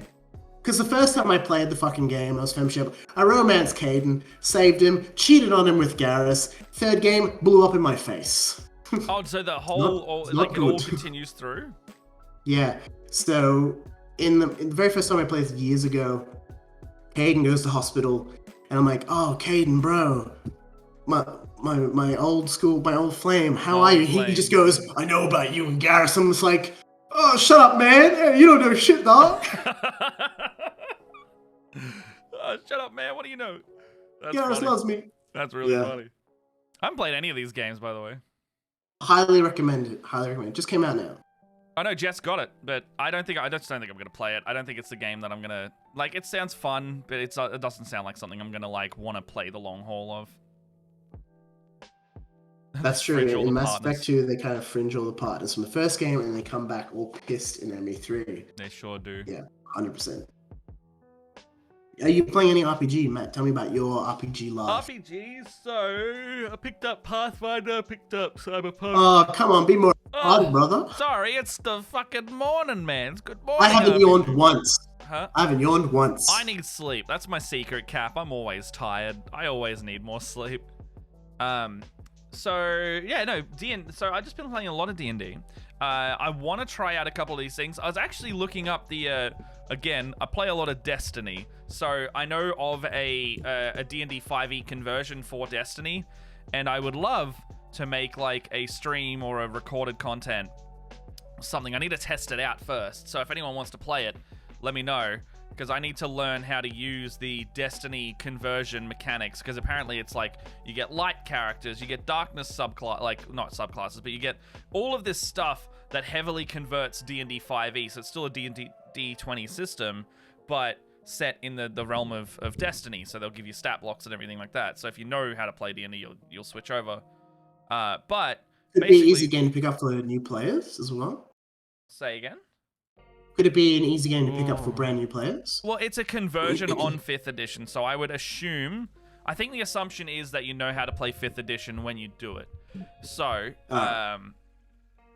in saying that, I haven't read much of it yet, but I've downloaded like a bunch of assets and things for it, and I want to start like... I know exactly what I want to run, I just need to know how it will convert into a role-playing game format. Like, I want to go to the tower and either have Lance Reddick do something like... Guardian, whether we wanted it or not, we've stepped into a war with the Cabal on Mars. Like, and that's that actor. Yeah. That's the guy from John Wick. Yeah. That is like one of the main leaders of Destiny's universe. Like, his name is Commander Zavala, and it's Lance Reddick doing cool shit. That's a great impression. Oh, really? Is that actually good? I thought that was pretty good. Oh, cool. I thought of John Wick the first time I heard it. Oh yeah, okay, sweet. So then it'll either be my voice or it's something similar. I was look at Matt like, oh. Well, like it's so on the line when you're trying to do voices, right? Like it's either really good or you're just like, so it's hard to break into a new one, you know. The only voice I could hit really, really easy with my stride is like the Arthur Morgan from Red Dead voice. You do Arthur really well. I practice it a lot. I sit there just doing voices in my spare time anyway. Like you've lived. I tried doing John Marsden, but it's really hard. It's like, here comes from the back of the throat. Here comes from the back of the throat. Have you seen my boy Jack? Have you seen my boy Jack? Yeah, and I can't. It's hard. Christopher Walken, I can't do as much. I can't do Walken at all. You should be walking. Like, it's not. Wow, we're here playing Good Morning D&D RPG. It's great. I love it. Hey, do that again. Do that again. I'll clip that. Can someone clip this when he does it? Hey, good morning. It's me, your friend Christopher Walken. We're here with Good Morning RPG with Matt Brown and Ben Knapton. It's great. Yeah, I love it. Good Morning RPG. Hey, that actually was pretty good, dude. Thank you so much, That was actually good. Like, I couldn't do that. Like, you want me to do squeaky voices? You want me to do, like, kind of like gravelly, like, like, I can do all of that stuff, you know? But I can't do Walken or some of these other ones. But, like, I'll sit there and do, like, fucking coughed from that, cried from that cough. Yeah, I could do Matt Berry, like, just cracking that immediately, like, hey, how you doing? Yeah, like, and can't do Walken, can't do, like, fuck, who else was it? Is that Semi-Psychopath movie? Like Colin Farrell? Can't do that easily. Yeah, it took me like months to years walking going, wow! And then I kind of just went, ah, like, wow! See, I just tried to do it and I sounded like Schwarzenegger. I was like, ha! I can't do Schwarzenegger anymore either. I used to do it a lot. That was like my first impression. Whoa! It's me, Christopher Walken. Who is your daddy and what does he do? Who is your daddy and is he Christopher Walken? He's not a tumor! Oh, you nearly got me. Yeah. You nearly got me. Ooh, 50 more points. Ooh, we got 50 more points there, Benny. What else have we got? So, I mean, that's kind of fun. So, like, doing NPC voices. So, you got Arthur Morgan. What's your favorite voice in doing it when you're role-playing? In any type of D&D that I've done, like any kind of role playing. Like, what is your favorite voice to do? Like, what's the favorite voice you've done? Whether it's in like acting, whether it's in role playing, whether it's in whatever. Like, we'll tie it into the theme. I once played this cleric. Christopher is like 90% Muppet, but easy to go. Yes. Oh yeah, 1, no, I can do a bit of Kermit the Frog. He's a bit of Muppet. 100%. Yeah, you think so. He has a unique voice. It's crazy. Yeah. It's crazy. It's crazy. I can't do it. There was a character I created. His name was I forgot his name, but he was a cleric who I kind of role played as a lawyer. Oh. And I actually wrote was that playing with me in Brian's game that one time? No, that was different. Oh, okay. But I actually wrote down hard copy contracts with like Timora, who was like a god of like God, if travel or neutrality or something. Yeah. And I'd have a picture on there, and I'd give it to players at the table to sign before I healed them. And he was very like, oh, his name was Joseph Honeysuckle. Oh, that was it. I remember that guy. Hello, my name is Joseph Honeysuckle. Oh, Joseph Honeysuckle, nice to meet you. Cleric of Time Mora. And he I remember you. Yeah, and it was just like, I had him like wear like a grey suit, which his chainmail was underneath, and he had this briefcase. And every time combat happened, his briefcase would turn to a shield, and his hand would become like a mace. Oh, cool. That's how I roleplayed it. I love that. I remember you do a pretty decent what's that guy's name? Bloody Log, Bruce Wayne. I can't do Michael Caine very well. Michael Caine, that's it. You were doing Michael Caine on our show for a bit there. You're like bloody Log. I did it very poorly. Oh, was it? I don't remember. I failed him, Master Wayne. I failed him. Pretty good. We got a vow. It's pretty good. Doing all these bloody push-ups, can't even lift a bloody log. Can't do it. Hello, my name is Michael Caine. So I every time I go for like a teenage boy or child voice now, it just turns into Morty from Rick and Morty. So like, oh really? Oh my god, yeah. So like, I've got this character that I run in my one shot called Horace, and he talks like this. He's a little boy. Hello, I'm Horace. Hello. And they're like, oh, this guy's kind of cute. But then when he starts getting like pissed off and mad at them, he's like, I don't know what to do. Jeez. Oh, what are you doing? What are you doing? It's been 3 days. It's been the fucking hell. It's been 3 days. How old's this young little boy? What like, a rude little man. 12 or 13. So he's a sweary little dude. Yeah, all right. But yeah, no, he ends up just turning into Morty. So I start off like with a similar voice, just like, hello, I'm Horace, hello, it's nice to meet you. It's very nice. So it's good, hello. And he's supposed to be like timid, but when he starts getting some chutzpah behind him, he's just like, fuck you! Oh, get your shit together! Just it's like a high functioning 12-year-old. Yeah, he's intelligent. He's not dumb, but he's also, yeah, he's got like he's there. So are all your little boys' names Horace? No. Literally, it's the same one shot I run a lot. So because doing the paid games, you run into a lot of new players. So I just run the same thing. This is Horace from Skyfall. Yeah, the Skyfall Horace. Yeah. Yeah, he's a dickhead. You should make him 15. It doesn't. If you make him a teenager, then your players won't have any qualms with like disciplining him. With disciplining the kid. Yeah, but you're not supposed to fucking cause him harm. He's a little dickhead. He's a little dickhead, but if he's 12, I'm not going to say any more just in case anybody in chat is playing Skyfall with Matt on a paid game or whatever. Oh, no, hold on. Okay, so the version that you ran is very different to the version I run now. So I can say the end of the... Can I talk about the ending for me? Yeah. So... It literally doesn't happen anymore.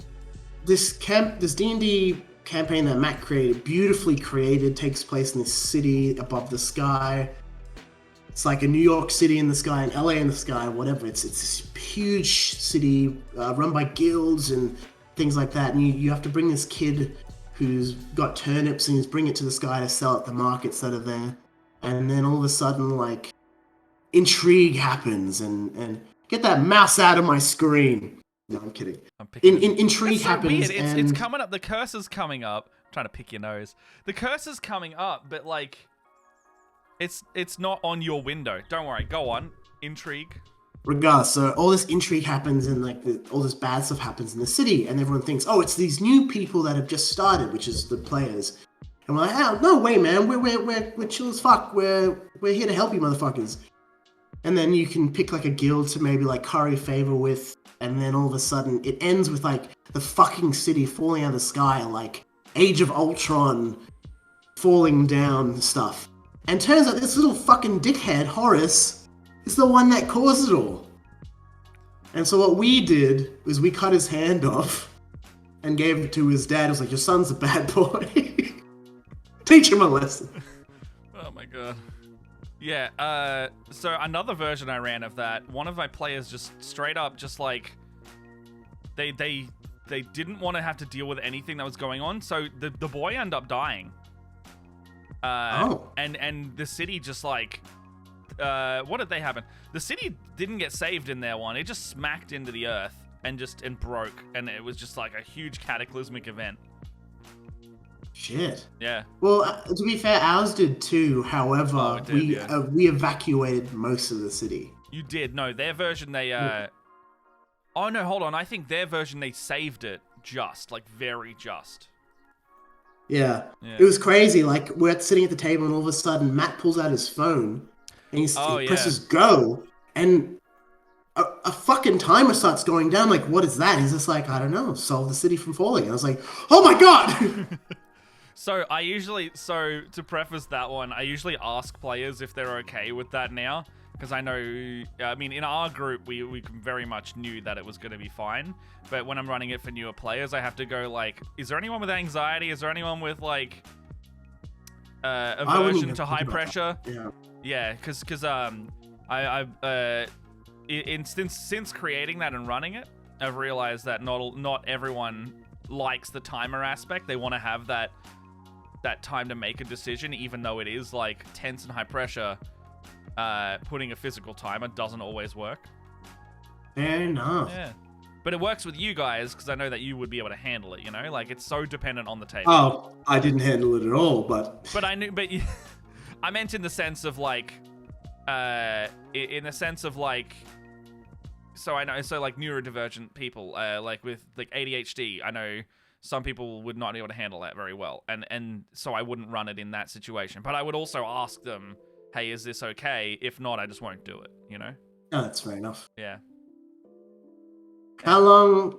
It has been an hour and 30 minutes. I hope everyone's enjoying the show. Yeah, no, it's been good today. How long? So I've never been awake during Good Morning RPG. So tell me more about the show. Like, how long does it usually run for? We've been doing 2 hours for the last couple. So we could do another half hour if you like. If you want to wrap up later, that is also fine. Up to you, young man. This is your show, and I'm here. I'm your humble guest. Honestly, I don't mind. Like, I could go till 12 if we really wanted. I'm not like pressed for time today. So let's just keep going for another like. Let's go for a half hour, and then we'll see if we want to finish up in 40 minutes. Sure. Sweet. All right. Easy peasy. It's good that you're developing Skyfold into like a further long type of thing. I think I want to like write it down and put it on DM's Guild at some point.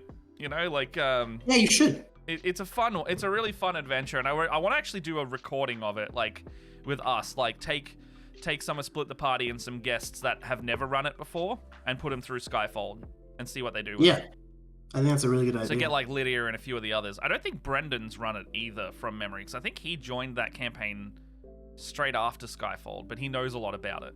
So Split the Party started with us playing Skyfold, which then divulged into what it is now. However, the character Brendan plays, Chelsea, or the Brimming Chalice, we met her literally after the city had fallen from the sky. It was the session after, yeah. Yeah, I think the main cast that's been there from the beginning have been myself, Vatic Kingsbane, Ben Mammy, and I think Mamarel. Yeah, because I met Ben. Yeah, Ben was there. We had a vast party. It was like a huge game. It was like 6 to 8 players or something like that, and it was like 6 players. Then it grew to like 8 because it was like a bunch of friends. We had this bard who had a fiddle, and the fiddle became like he had a violin. Devil went down to Georgia, kind of tiefling. His name was Art, and my friend Tom was how he roleplayed it was like Tim Curry. Oh, it wasn't it? Yeah, it's really funny. I miss playing with Tom. Yeah, no, that was a great. And then it slowly became what it is now. So we were doing like a plot line, and then literally this session before we recorded, Vatic like betrayed the party, and then we were like, George, how are we going to put you in the show if you just literally caused everyone to hate you? And he's like, my bad. Yeah, you could have played a new character. Vatic turned out to be great. He's like one of the bloody. I don't know. There's no best character, but like he's definitely got some depth to him. You know, he's not just like this cookie cutter that we could have had. Yeah, I think when George made his first characters, a lot of us tend to do. Because that was his very first. Vatic is his first character for D&D. Very first character ever made for D&D. He it's very very edgy, very dark background. He but I still think is. a lot of us do that, except for Mats. Mats was an oil salesman, like a snake oil salesman. Yeah, my very first character was like it was like a tiefling politician. Yeah. And he got kicked out of his council because he accidentally got the town evaporated from reality. Wasn't his fault, but it was his fault. Yeah. And he threw shurikens at people. The first character I ever made, his name was Elbrand. Elbrand, and he was like this Batman. By the end. He was like this like edgy, like ranger, very Aragon-esque. He's like, oh, I don't have any parents. I hate my dad, and my mom abandoned me because I'm a half elf. I grew up in an orphanage, and then like, I ended up being best friends with CSR. So my character's name was CSR, yeah. And then he became like not as edgy. He became a bit of like the comedy relief, really. Kind of. We had this little thing called the Elbrand and CSR show, because we were like in this mushroom village, and neither of us could take it seriously. We always split the party. That's how the name came about too. Because that was actually that was the first time we tried to record Split the Party as well. We have that audio from different cast, yeah. I have that audio, dude. Cast. It's somewhere. I don't want to release it. But yeah, no, yeah. Well, I was 23 at the time. It was us trying to record D&D in an audio format without having done it before. And we had a DM called Steven, and he was really good at putting up with our bullshit. We were playing 4th edition of all things. Yeah, you're right. I mean, I'm sure we could go back and see what it sounds like, but we were using like very bad mics. Yeah, pretty much, yeah. But it's crazy. Like the original cast was myself, Matt. Matt was actual cast member. He wasn't. Yeah, I wasn't. This is before I could even DM. Still a producer, but he was a cast member. And then we had Brendan, who played this paladin, this gnome paladin called Gwyneth. Was he a paladin in that? I thought he was. Yeah. Yeah, it was paladin. And then we had a girl named Lauren. She played a satyr. She said a satyr. She was a warlock. I don't remember.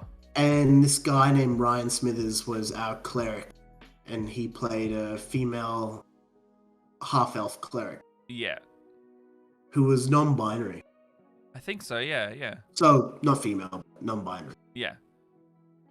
Fuck. And then Ethan played like some kind of... Oh, Ethan was the bard. Ethan played the bard, and he would just like mess with people, because he loved playing like those kind of characters that would like manipulate the battlefield. Yeah.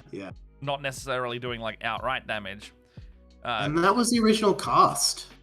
And that's why I first met Brendan as well, and Brendan and I became quick friends after that. Yeah, so it was like me, you, and Brendan that were in that very first round of recording. Wow. Yeah. I'm glad when Split the Party first started, Brendan and I were very hesitant to be involved again because of how the first time wasn't... We just never released. It kind of didn't really go anywhere. We never released anything. But then here we are now on Good Morning RPG, streaming live on Twitch, speaking to like every Monday and Thursday, baby. People who like Miss Cass, you know what I mean? Yeah. And everyone else in chat who are beautiful and lovely. Yeah, thank you for joining us once again. Yeah, thank you again. But yeah, no, if you wanna see more of our stuff, please consider subscribing. You know, I'm gonna say it every now and then on these streams. But yeah, if you like it, support us. We've also got a Patreon, and we've also got a bunch of socials going around. And yeah, follow us pretty much anywhere. It's just socials, Split the Party. More or less. I put a thing in the chat. You can just click the links. Oh yeah, you can do that. Yeah, why not? I saw Jess clipped your Christopher Walken thing, so I'm gonna take that. Oh, very cool. I'm gonna take that and do something with that at some point. You could like deep fake it and get an image of Christopher Walken, put it on my face. You gotta make sure he's wearing glasses. Should do that. Hey, this week we got Christopher Walken on the podcast. It's me, Christopher Walken. Yeah. Wow. Fire. Can you do another one? Hey, get ready to clip this. Can you do another one being like, hey, like and subscribe, Split the Party? Okay. Be like, hey, it's Christopher Walken. Oh, glad to have you here, man. Oh, Hello, friends. Hello, friends. If you really like D&D and Dungeons and Dragons, please like and subscribe to Split the Party. They're great. It's fantastic. You're gonna love it. Thanks, Chris. You're a good guy. No problem, Matt. Oh, man, if you like that, Good Morning RPG every Monday and Thursday. I might not be here for every Monday, though. I think No. you want to cycle out some guests. I think so. It looks like Sean. I'm happy to be here, obviously, of course. So it looks like Sean's going to be unable to get co-host for a little while because I think he needed to step back from a lot of his on-camera commitments. So more or less, we're just going to rotate through some guests every now and then. Talk to some cool people. Hey, Aram, if you're around, I'd love to have you on next week if you want. Let's go. Let's talk about some RPG stuff. I love talking with you, buddy. Putting you on the spot. It's all right. You don't have to. You have to do a Christopher Walken impersonation. Everyone's going to do it. Everyone's audition tape. You got to do show me your Christopher Walkens. I'm going to audition Matt right now. Matt, give me your best Marge Simpson. Oh, homie, you want to get Perfect. Yeah, You're hired. I'm Rob's hired. done. Yeah, I got the job. Yeah, what's your Marge? I don't know why you chose Marge. Go on. Homie, there's some frozen hot dogs in the sink. Homie. Oh, sultry Marge. Have you seen the Teen Girl Squad from way back in those Strong Bad days? Like the Adobe I have no idea Flash? what you're talking about. Fuck. So I don't know how to describe it, but it's like these guys created this thing called Teen Girl Squad. And it sounds like there's a Teen Girl Squad. We got Shirley, this one, the ugly one. And it's just like this animated Oh my God, comic. how grating on your eardrums. Yeah, it's all the voices are kind of like that. And they basically just do like this drawn on paper looking animation from a high school. And it's just funny. It's so old now at this point. But yeah, no, every time I hear like that grating voice, I just think of like, Yeah, it's Teen Girl Squad. We got the ugly one, we got this one, we got Cheryl, and we got Stacy. or something like that. Thanks for clipping that, Jess. Appreciate it. That's gonna be your ad. That's gonna be the ad for next week, being like, "Oh, look, we had Christopher Walken on the show." Hey, good morning, RPG. Oh, good morning. I love Chris Walken. I think he's a treasure. Oh, he's such a good actor, dude. Have you seen? Have you seen Seven Psychopaths? Yeah, I saw it with you. Oh, it's so good. Did we get the movie Oh for that? no, I didn't see it with you. I don't know who I saw it with. I've rewatched it a bunch of times because I really enjoy the director. I'm a really big Sam Rockwell fan, and I didn't realize yeah, Chris dude. Walken was in it. So when I saw it, Sam Rockwell is good in everything he's in. Like, was also very good in that. Sam Fucking Rockwell's love it. very good in Charlie's Angels. So Seven Psychopaths specifically, I can't remember the guy's name, but he also directed In Bruges, which is one of my favorite dark comedies that I've seen. Also, coincidentally, starring Colin Farrell. Colin Farrell. I think they're good mates, the director and Colin Farrell. Makes sense. I think Yeah. so. I could have made that fact up. I You make a lot of could've. things up. You totally could have. So yeah, in Seven Psychopaths, what was it? Like Christopher Walken, fucking Colin Farrell, Woody Harrelson's the villain. In Seven Psychopaths? Yeah, they steal his dog. Oh, you're right. They steal Yeah. his dog, and then Sam Rockwell's like the trying to get his writer friend, which is Colin Farrell, to write a really cool movie. Yeah, and Christopher Walken's like a retired hitman. Yeah, something like that. Yeah, he was. Yeah. Yeah. Oh yeah, the throat slit thing. Oh man. Yeah. Great movie. They call it an Irish kiss. Yeah. Love it. So, back on track. You know what you should do? What? You should create an RPG D&D adventure of like... I think that's the name of the film. Like, He crawled through a mile of shit. His name was Andy Dufresne, and he was my friend. I think That's I my know. Morgan Freeman. I think I know what you're talking about, but I don't know. So I pitch for can't think you. of the film's name. If I got a anyone in chat knows that one. That's fair. I got a pitch for you then. So if you like that kind of thing, I want to do like a Hateful Eight kind of bounty hunter cabin fever one shot where there's like maybe like a murder mystery or something going on, and everyone's playing a bounty hunter. What do you reckon about that? So That's pretty cool. And then like everyone will have a target, but not necessarily the other players. It's harder to kill players though. Exactly. I don't want to just like sit there and off a player, but like what's the thing there? Like would they just try and kill each other? Like, but they're all bounty hunters. Do they know each other are bounty hunters? Stuff like that. It could lead on to like they all have targets, but at the end of the day, maybe some mind flayers are gonna try to fuck on them or something. Yeah, but I want it to be just like self-contained in this one room the whole time, almost like an escape room, but not really. Yeah, that'd be really hard. I find there'd be a lot of challenges in that, considering how you need to get your players' attention to really stay within the room, and it could get boring really easily. That's pretty much it. Yeah, I would definitely ramp the story aspect of that one rather than like a puzzle. Yeah. And see where it goes with that, you know? Yeah. I want to try that thing that everyone does where you don't know what you're playing, and then you wake up and you have with amnesia, and then you have to do things to find out.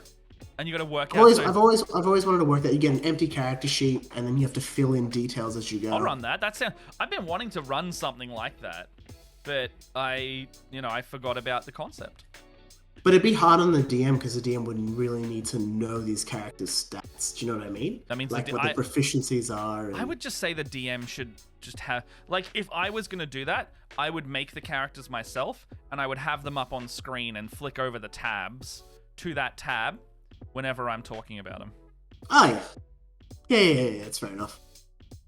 But it'd be pretty interesting, and like, you take out the agency of a character creating their own backstory and the player's creating a character in itself, but at the same time, like other video games, sometimes you don't get to create a character and you get thrust right on in with the character as well. So I'm sure people who are versed to playing video games could pick that up pretty quickly and pretty easily. Almost, it's like a Hangover plot line, except you've got either amnesia or something like that, you know?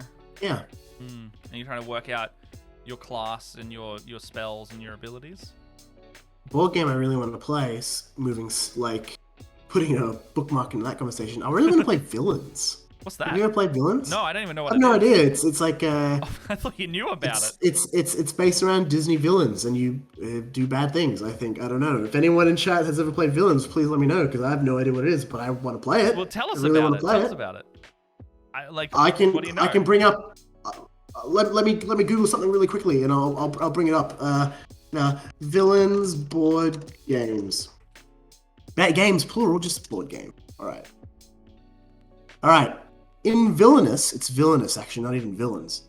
Each player takes control of one of the 6 Disney characters, each one a villain in a different Disney movie. Let me just click on that to open up more of whatever it is.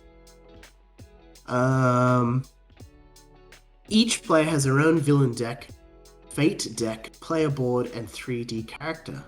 On a turn, the active player moves their character to a different location on their player board, takes one or more of their actions visible on that space, often by playing cards from their hand, then refills their hand to 4 cards. Cards are allies, items, effects, conditions, and curses. Sorry, Corona. You need to use your cards to fulfill your unique win conditions. Okay. Interesting. Okay. So it's like a deck. I know that they've released a.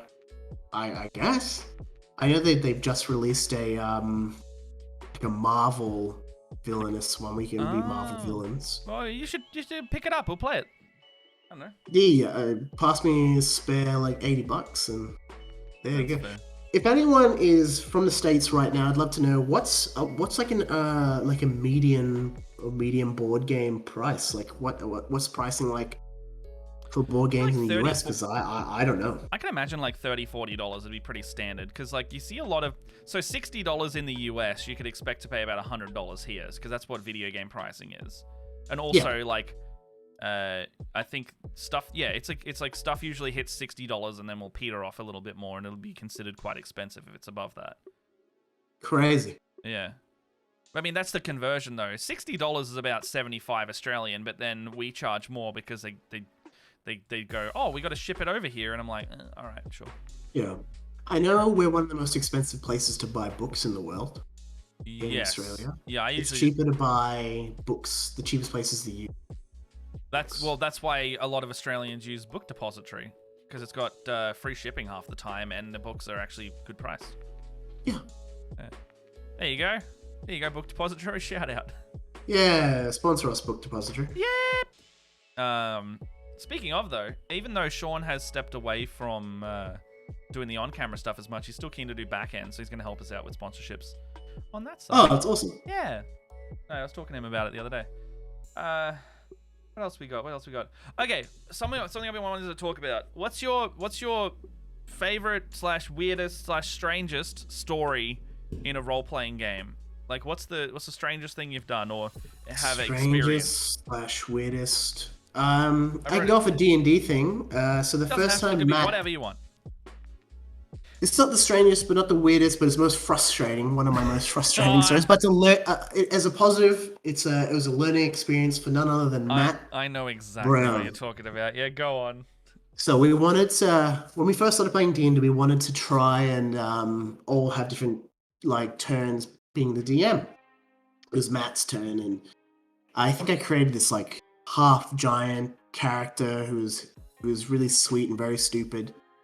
But it took place in Logar. Oh man. It took place in the Fae Wilds, and we had to help this Fae Queen because this evil wizard sorcerer guy was wanting to destroy the Fae Wilds.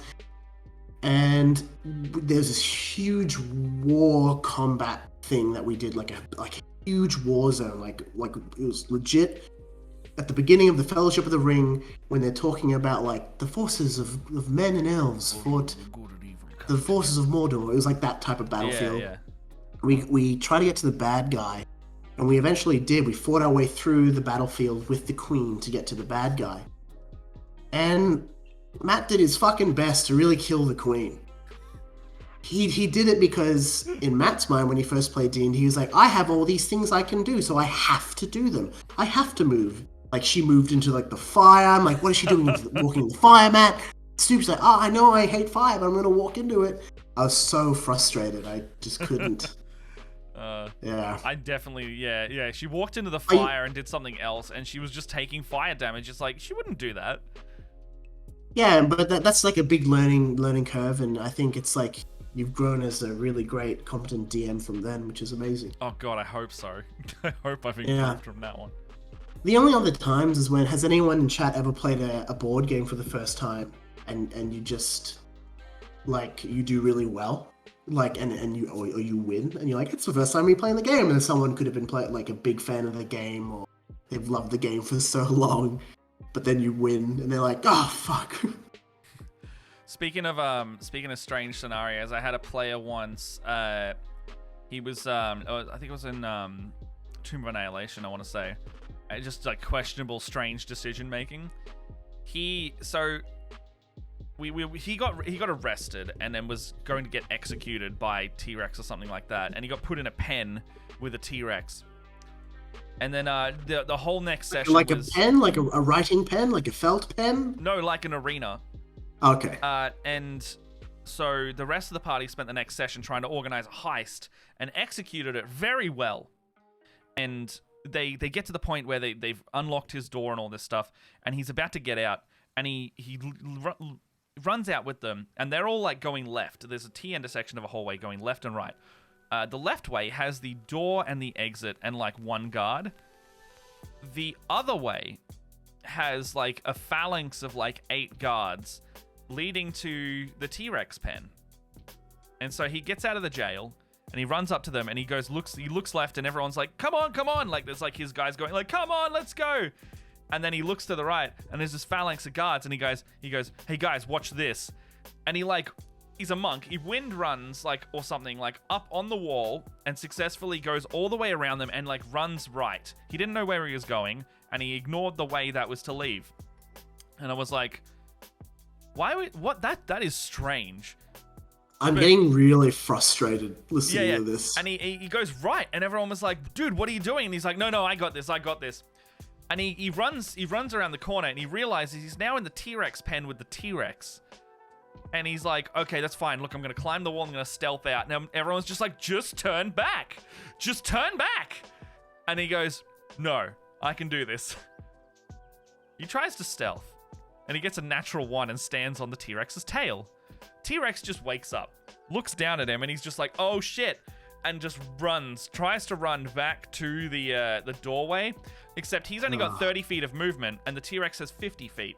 So the T-Rex naturally catches up to him. And it was like about 10 feet before the door, bites him in half and just eats him. What level is this character? 3 or 4, I want to say. And how much damage can a T-Rex bite do? It's like 3d12 or something like that. So he would have had 30 health max, and this thing could deal a lot more. Oh boy. Well, it could take him down in one hit, and then it could then kill him very easily, just like crunching down and doing the which crit. is what happened. That's absolutely what happened. So it bit him, picked him up because it grapples, and then he just starts munching on him. The rest of the party's just like, why did he go right? And they just left because they couldn't do anything against it. And it was just like the decision to just go watch this, and he tried to show off and then went right instead. It was so like my mind was like, this is a fun story moment, and I like this. Yeah, look, as a positive, I hope they learnt from that. Low key, player didn't learn, but we won't go into that. All right. Player did that stuff, pretty consistently. It was always a funny time watching the decisions play out. Let's just go with that one. Yeah. Yeah. What else? There's like, I had lots of weird stories. Like, my curse is. Oh, sorry. No. Still, I'm yet to yawn. I yawn so often. No, I literally woke up and I was like, I'm dazed. I didn't drink last night, I don't think. Oh my god. So, in my Curse of Strahd game, I had a kobold named Egg, and he got his hands on a That's the Thai name, egg. Yeah. Really? Yeah. Oh, I didn't know that. Yeah. Oh, for everyone, I'm Thai. Fair enough. So, Egg wanted to be a dragon, or a dragonborn. So, a lich granted him a true transformation spell or something like that, and converted his form to a dragonborn. Except he didn't like it because he lost his dark vision. So he was sitting there and he's like, I can't wear my glasses anymore. I want to go back. and then so he let the spell wear off, so he would just be a kobold again forevermore. Even though he got what a cute little name. Do Dragonborns not have dark vision? No. So Dragonborns are more on the human blood side, I think, and kobolds are the ones who get the dark vision. Get out of town. I think. I could be wrong there. But who's got dark vision? Dwarves? Dwarves, elves, drow.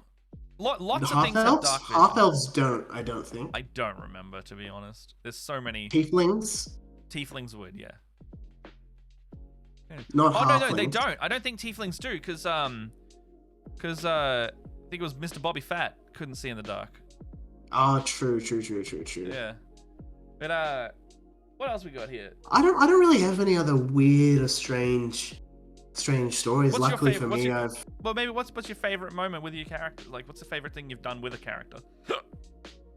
The favorite moment I've done with a character was that lawyer character that I made, that cleric who was role playing as a lawyer, and the DM was kind enough to give me like a court case that I actually had to do, and I had to. He didn't make me do much like persuasion or any type of charisma checks. He was like, "This is a case. Yeah. You have to do the case." And I just sitting to myself like, I know nothing. I watch Suits. I've seen a few episodes of Law and Order Special Victims Unit. What do I do? What do I do here? And I won the court hearing, which is good because we gathered the evidence, and we had some good last witnesses who came in out of nowhere, like last minute witnesses, and that was honestly really fun. It was something I've never done in D&D, and it was very interesting. And I didn't have to roll; I had to just perform as me. I love that kind of stuff. I tried to set up stuff like that all the time with my my Ravnica game, my casual Ravnica game that I did. we had like a big court scenario where they were the accused and they had to talk their way out of it for a little bit, and they were very stressed out, going like, oh, this high judge, the way she sentences people is obliterating them with radiant light. So let's not get guilty, please. No. They were pronounced I'm gonna guilty. shave, I feel, after this, by the way. Shave? You're gonna shave after this? Looking at the side of my fucking head, I've got this, like... whatever this is. Get rid of it. I just gotta get rid of, like, the regrowth up here. Chat, if you... Let me know what type of face style I should do, and I'll do it. Oh, man. Hey, so it's 11 o'clock in 10 minutes. Do you want to wrap up in 10, then? Yeah, sounds peachy. That's sweet. I gotta bloody check a Resident Evil draft after this that Ben Martin has kindly sent me. He has been working very hard on the Scaredy Matt videos. The Scaredy Mats are coming out. The last one he made is so funny. I think next week's episode you have Lydia playing.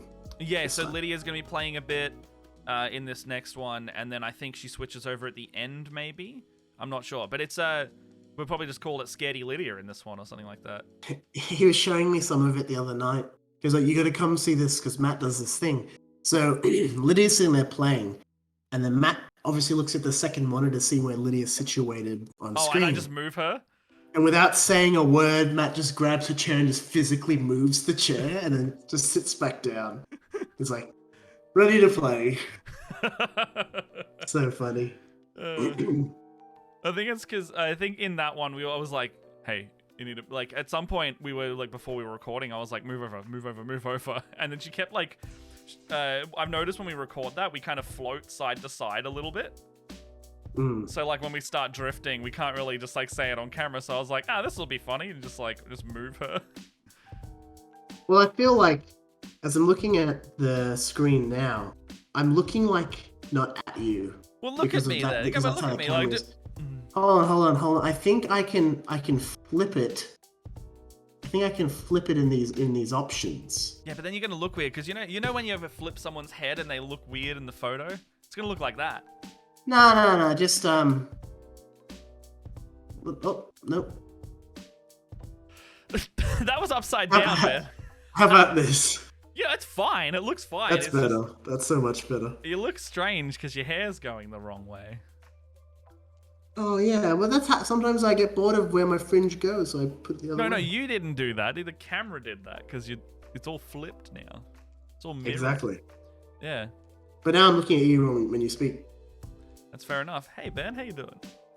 Hey Matt, I'm doing quite well. That's pretty good, Ben. I appreciate you coming on this today. I'm so happy to be here with my bottle of wine. Can't see it anymore. Ah. It's because you flipped the camera. Ah. You drank all your wine, Ben. Fuck. Hey, tell me about this skull that's just been sitting behind you. Oh, the skull? I got a Hue bulb in there, so I just got I found a skull for like $2 at a pet store, and I was like, hey, that'll be a cool prop. So, at a pet store? Yeah, it's just like a pet store. You bought a human skull at a... Yeah, it's absolutely a real skull. Bring it over here. I want to see it. Yo. So it's just like a skull I paid like $2 for. And it's meant to be like an animal's toy? Yeah, it's just like plastic. A pet store. Yeah. So you can get like bones and things and I was like, this is a really cool prop. Like I don't even need to paint it or anything. And it's just molded out. Plot twist. It's not a prop. It's an actual person, like a little boy, a little person's like human skull that Matt's just bought at a pet store. The pet store owner is like a mass murderer, sells skulls as in Christmas toys. Yeah. I mean, they've got Crane in the head too. Yeah. No, it's you know. It's cursed. Yeah, I do not accept this negative energy. Mm-hmm. But yeah, no, I just put that. So I got a Hue bulb over there, as you can see, and I've colored it green. When I stick it on top, it's kind of got like an arcane glow to it. That's very fucking cool. Yeah. I want to explore all of that. Wait, behind you. Back here. It just looks so nice. What do we got? So we got some fucking. What do we got? So we got some D&D Making stuff Matt over do here. all the work. I just sit here. Yeah, I know. Got some D&D stuff. So like these 2 shelves, these 3 shelves are all D&D shit. Over here, that one?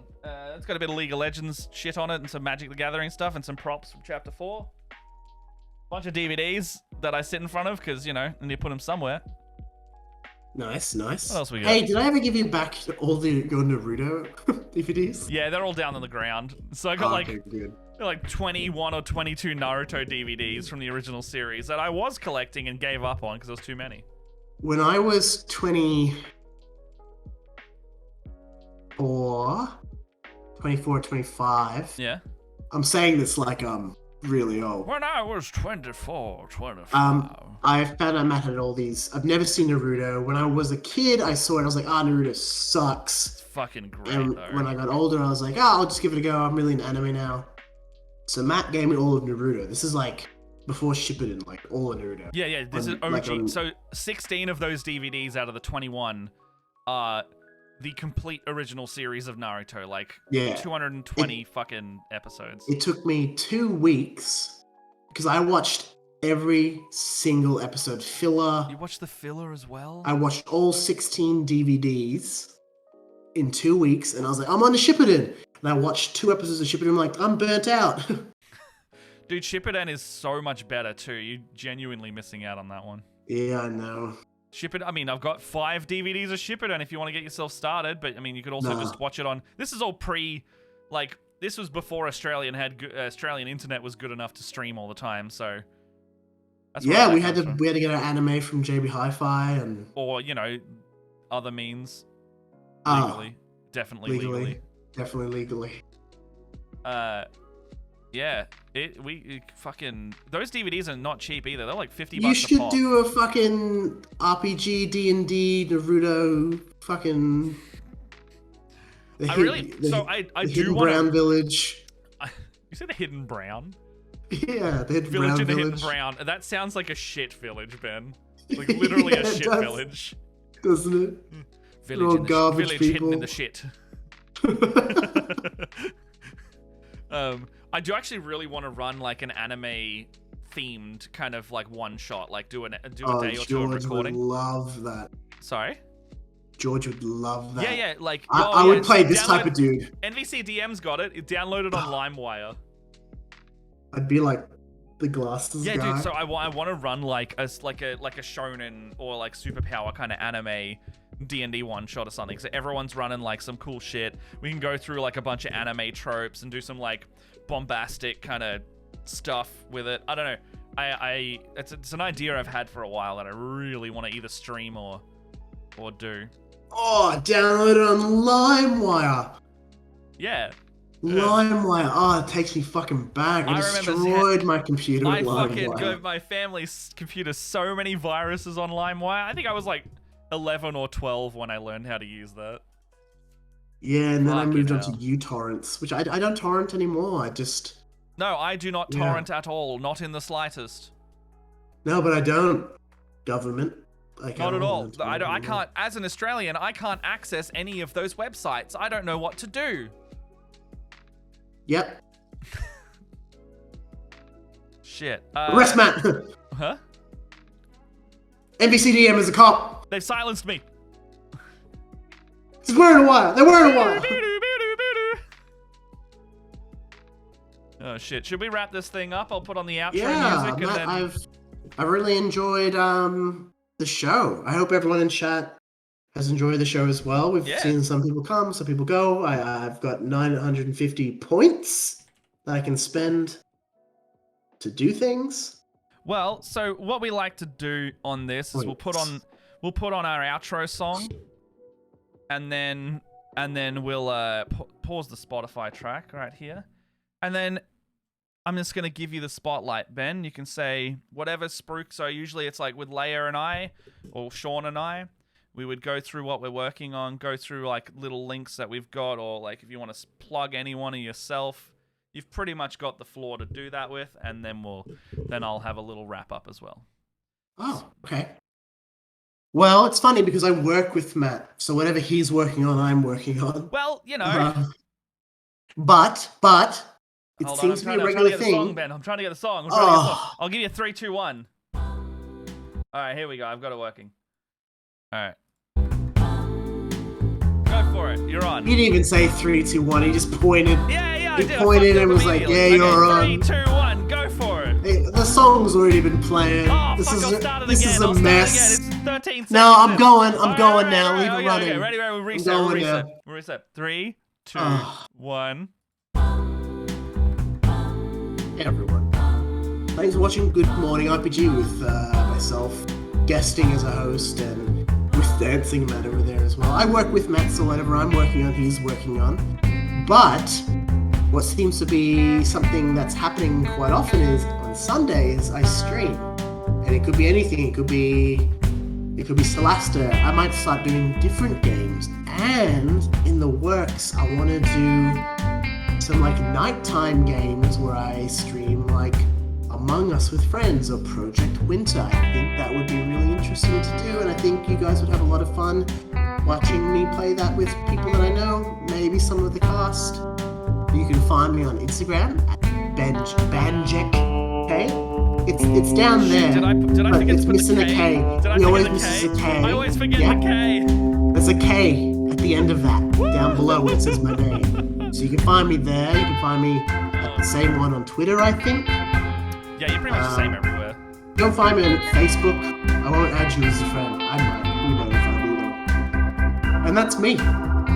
Alright. Thank you, better boy. Hey, so if you like this kind of stuff, consider subscribing to the channel on YouTube, youtube.com/splittheparty. Consider also giving a subscribe on Twitch, because we very much appreciate the support. If you want to support us directly, we also have a Patreon, patreon.com/splitparty. I can see Benji's doing the little rotate around as he's doing his camera there.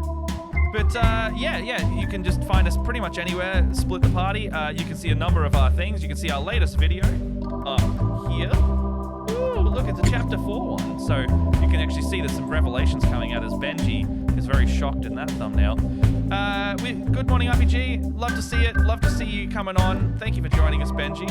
We've also got, that's a very good, that's great. My fucking face. Yeah, it was good. But that was genuine and natural up there. You're putting it on in this one. So I can't see the it's acting. Split_the_party on Twitter. You can find our tags down there. Benji needs a K on the end of his. And that's pretty much it from us. You can find us putting a new video on Wednesday, which will be a Scaredy Matt starring Lydia, Ben, and myself. I think Lydia's playing in this one, like we said. Miscasts. Bye, Jess. Then we've also got on Thursday, we've got the painting stream.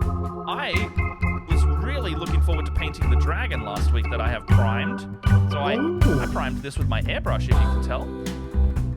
And we're going to paint this on, and then Leia's also going to paint a dragon come this Thursday. So look out for that.